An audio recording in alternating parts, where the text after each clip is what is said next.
देखिए ये है फिफ्थ क्वेश्चन। इससे पहले हमने 1-2 क्वेश्चन किए थे।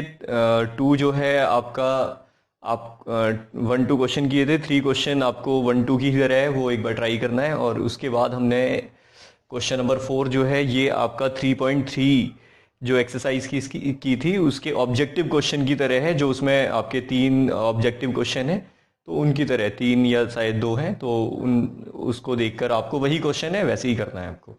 तो देखिए यहाँ पे फिफ्थ क्वेश्चन देखेंगे। Show that the matrix is symmetric और skew symmetric matrix according as A is symmetric और स्क्यू समेट्रिक्स। तो इसका मतलब ये हमें एक मैट्रिक्स सिस्टम दे रखा है, ये समेट्रिक्स भी हो सकता है, स्क्यू समेट्रिक्स भी हो सकता है, वो डिपेंड करता है ए पर। इनका मतलब ये है, इसका मतलब ये हमारे पास जो मैट्रिक्स सिस्टम है ये ए सिमेट्रिक्स है तो ये भी सिमेट्रिक्स है, अगर ए स्क्यू सिमेट्रिक्स है तो ये भी स्क्यू सिमेट्रिक्स है। तो इसका मतलब वी हैव, आपको ये दे रखा है, आप इसका ट्रांसपोज कर दें, क्योंकि सिमेट्रिक्स और स्क्यू सिमेट्रिक्स का ट्रांसपोज से ही पता चलता है। तो जब ट्रांसपोज करेंगे तो इसका मतलब, क्योंकि आपने ये प्रॉपर्टी की है ए बी का होल ट्रांसपोज, ये हो जाता है B transpose into A transpose. इसका मतलब ये होगा आपका ए बी का ट्रांसपोज इंटू बी ट्रांसपोज का ट्रांसपोज। तो आप इसको ऐसे लिख लेंगे। तो इसका मतलब ये है आपका B dash into A B का whole transpose is equal to, अब देखिए यहाँ पे फिर प्रॉपर्टी लगाइए, B dash into A dash, और ये बी डैश किसी ट्रांसपोज का ट्रांसपोज केवल बी मैट्रिक्स बन जाएगा क्योंकि ट्रांसपोज का ट्रांसपोज होता है आपका ए।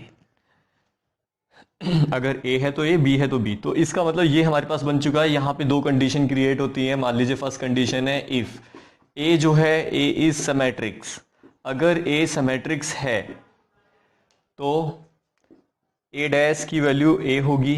तो इसका मतलब ए डैश की जगह आपको ए पुटअप करना है, तो पुटअप कर दीजिए। तो ये इसे इक्वेशन फर्स्ट लिख लीजिए, put in equation number first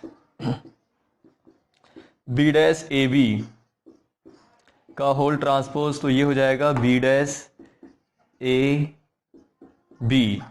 इसका मतलब यहाँ पे आपने ए डैश की जगह ए पुटअप करना है। तो देखिए ए डैश की जगह आपने ए पुटअप कर दिया, तो देखिए जिसका हमने ट्रांसपोज किया था वही हमारे पास आ चुका, क्योंकि ये मैट्रिक्स था, इसका हमने ट्रांसपोज किया, इसका ट्रांसपोज किया है और हमें वही मिल चुका है। इसका मतलब देयरफॉर इट इज सिमेट्रिक्स, तो ये सिमेट्रिक्स है। अब ऐसे ही जरा सेकंड पार्ट भी समझ लेते हैं। इफ ए इज स्क्यू सिमेट्रिक्स, अगर ए स्क्यू सिमेट्रिक्स है तो इसका मतलब ए डैश की वैल्यू माइनस ए होगी। तो ए डैश की जगह आपको माइनस ए पुटअप करना होगा यहाँ पे, put in equation number first. तो बी डैश ए बी का whole transpose B dash minus A B, तो ये हो जाएगा बी डैश ए बी का whole transpose minus B dash A B. तो देखिए जिसका ट्रांसपोज किया था वही आ चुका है, लेकिन माइनस साइन साथ में है, तो इसका मतलब it is therefore it is skew symmetric matrix. तो बस आपको यही बात प्रूफ करनी थी।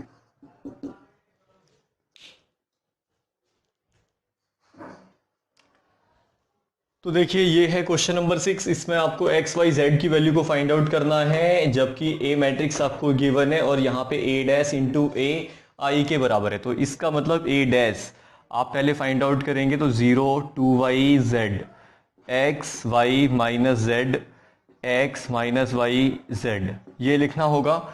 अब इसका मतलब इसकी वैल्यू पुट अप कर दीजिए। वी हैव आपको जो दे रखा है वो ये है, A dash into A equal to I. A dash की वैल्यू देखिए आपने इसका ट्रांसपोज कर दिया, तो इन दोनों मैट्रिक्स को लिखेंगे। पहले ए डैश की value 0 x x 2 y y minus Y z minus z z, और इसके बाद ए 0 2 वाई ए की वैल्यू और Z x Y minus Z x minus Y Z equal to I, मतलब आइडेंटिटी मैट्रिक्स 1 0 0 0 0 1 0 0 0 1।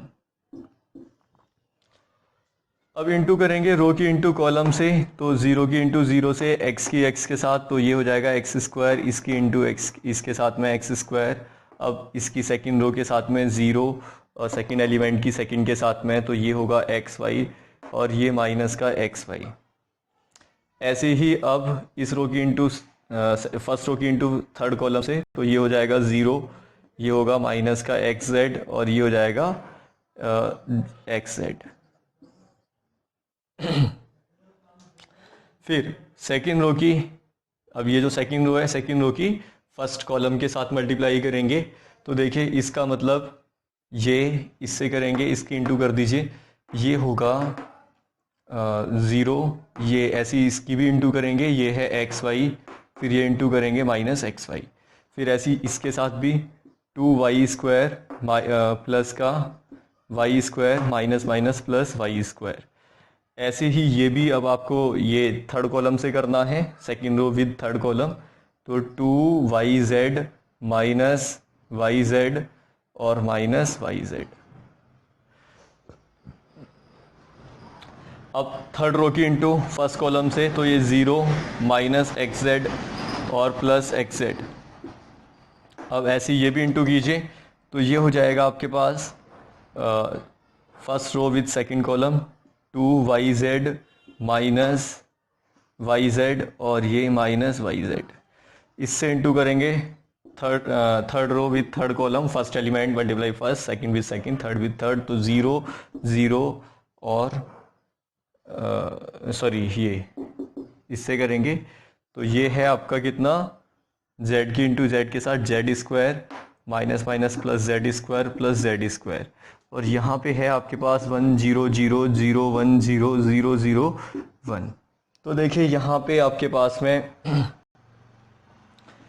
ये जो रिज़ल्ट है ये बचेगा आपके पास 2x², ये कट जाएगा 0, ये भी कट जाएगा, ऐसे ये भी कट जाएंगे, ये भी कैंसिल होगा, ऐसे ये भी कैंसिल होंगे, ये भी कट जाएंगे। केवल यही आइडेंटिटी जो आपके आइडेंटिटी वाली जो फॉर्म है, मतलब डायगोनल मैट्रिक्स बचेगा आपके पास 2x²। यहाँ पे है आपका ये 0 0 और ये 4y² 0 0 0 और ये आपका 3z² इक्वल टू 1 0 0 0 1 0 0 0 1। अब इनकी कंपेयरिंग कर लीजिए, वही आपके पास सोल्यूशन होगा। इसका मतलब यहाँ पे इसको कर लेते हैं, ये है 2x² इक्वल टू 1, तो x² इक्वल टू 1/2, तो x is equal to plus minus 1/√2। ऐसे ही y की कंपेयरिंग करेंगे, तो 4y² इक्वल टू 1, तो y² equal to 1/4, y equal to plus minus 1/2। ऐसी z के लिए भी कंपेयरिंग कर लो, तो ये है आपका 3z² इक्वल टू 1, तो z² इक्वल टू 1/3 और ये आपका प्लस माइनस 1/√3। स्क्वायर हटाएंगे तो रूट में आ जाएगा, तो यही आपका सॉल्यूशन होगा। देखिए इसमें थोड़ी सी प्रॉब्लम हो गई, क्योंकि जब हमने इसकी इंटू की थी तो 2 to 4 होना था यहाँ पे, तो आपको 4 लिखना है, तो 4 to 6 हो जाएगा यहाँ पे। तो इसका मतलब यहाँ पे 6 आना था, और अगर 6 आएगा तो आप इसे रूट में लिखेंगे, तो यही इसका सॉल्यूशन होगा। 1 है तो आपको सबसे पहले इन दोनों की मल्टीप्लाई करनी होगी, और लास्ट में फिर आप इससे मल्टीप्लाई करेंगे। पहले सेकंड लास्ट की इंटू करें, मतलब इन दोनों की।